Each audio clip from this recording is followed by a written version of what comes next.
Pre-post-workout nutrition, I get this question like pretty much every time I do this, so I just figured I'd write it on the board and we'll talk about it.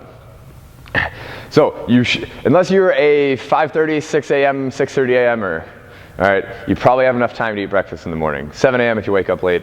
But if you're not an AM workout person, you have to eat before you come here. All right. So if you work out at noon, there's no way you woke up at 11:30. I'm not buying it in the middle of the week. All right.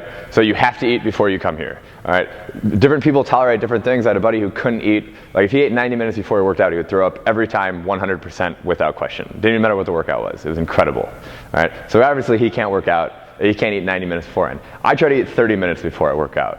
All right. And some people can't handle that soon because their stomach gets upset. But you need to eat before you come here. All right, your pre and post workout meals, regardless of what your goals are, they're not like if you're trying to lose weight, you can't like count those as like, oh, those are calories. No, they're fuel for the workout and then recovery for the workout. They don't count in your grand scheme of things, if that makes sense. It's the easiest way I can put it. So pre-workout nutrition, all right, it's a lot of people are like, okay, I'm going to drink like a Gatorade or eat a banana or whatever it is, and that's typically the wrong way to go. You want to think protein and fat before you work out. All right. Reason being is when you eat sugar, your body stores sugar. All right. There's no ways about it. Sugar in your blood, fructose and glucose are both toxic. All right. Your body doesn't want sugar running around all willy-nilly. So it stores it immediately, and that's where insulin comes in. And so every time you eat sugar, your body makes insulin. Insulin's your storage hormone, so it's storing your energy. Right? Before I work out, I don't want my energy to be stored. So protein, you release a hormone called glucagon. Glucagon releases stored blood sugar and releases stored energy, so you can utilize it. All right? This is a gross simplification, but it's the most simple as I can make it without lying to you. So. So I eat protein, and then fat is just a general energy source. All right, it's hormonally neutral. It's not going to make blood sugar get stored or make blood sugar get used. So fat and protein before I work out. All right. I do like hard-boiled eggs and macadamia nuts because they're both very bland foods and they don't upset my stomach. But everyone's got their own thing. So any questions on pre-workout? And I would do think like half a meal. You don't want to like stuff yourself before you work out. If you do work out first thing in the morning. Then don't worry about it. Actually.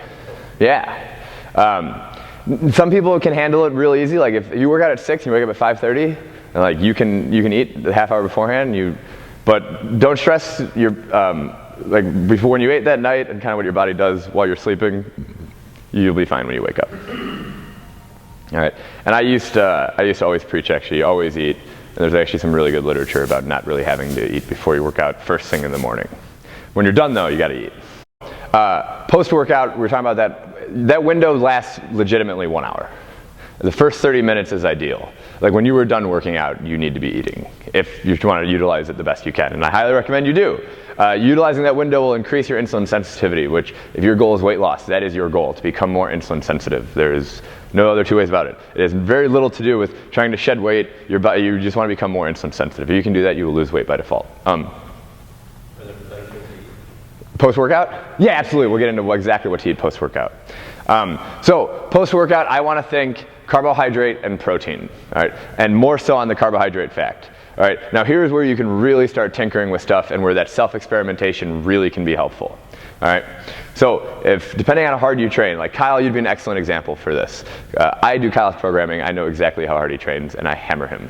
All right, and so point being is he could probably stand to eat maybe like, I don't know, 50% of all of his carbohydrates for the day post-workout. That could easily be 200 to 300 grams of carbohydrate in one sitting.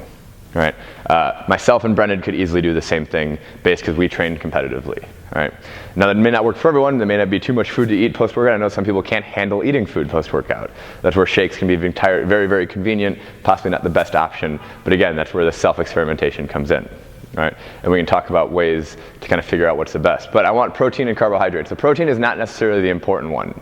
All right? And we have all these like huge protein shakes and ideas. Carbohydrate post-workout is the important one. That is what that window is used for. That is why non-insulin mediated glucose transport is important. All right? But so foods, think about post-workout is I want to eat starch. So like pure glucose. All right? This is why fruit is not a good post-workout food source. All right, the exception is being a banana. But like apples, oranges, other fruits have mostly fructose as the sugar of choice. Fructose has to be metabolized by your liver. All right, so your liver is going to sequester your fructose, turn it into glucose, and then use it to refill your liver glycogen. All right, in that post-workout window, you really want to think about refilling your muscular glycogen, all right, which is where glucose comes in, like in the form of starch, which would be like sweet potatoes, white rice, if we're going the grain route, and like you think that's a good idea for you. But like think about starchy tubers and root vegetables would be like the best. So like squashes, potatoes, yams, things of that nature are going to be the most starch-dense foods you can eat post-workout. And then protein source. In this case, we actually want to think lower fat, only because fat will slow down the digestion of our carbohydrate. And being that we want to get our muscles that sugar as quickly as possible, it would kind of go against our goal in that regard. So lean meats, fish, whatever it may be, protein shakes are okay depending on your goal. If your goal is to lose weight, protein shakes are not a great idea. So any questions on pre-post workout?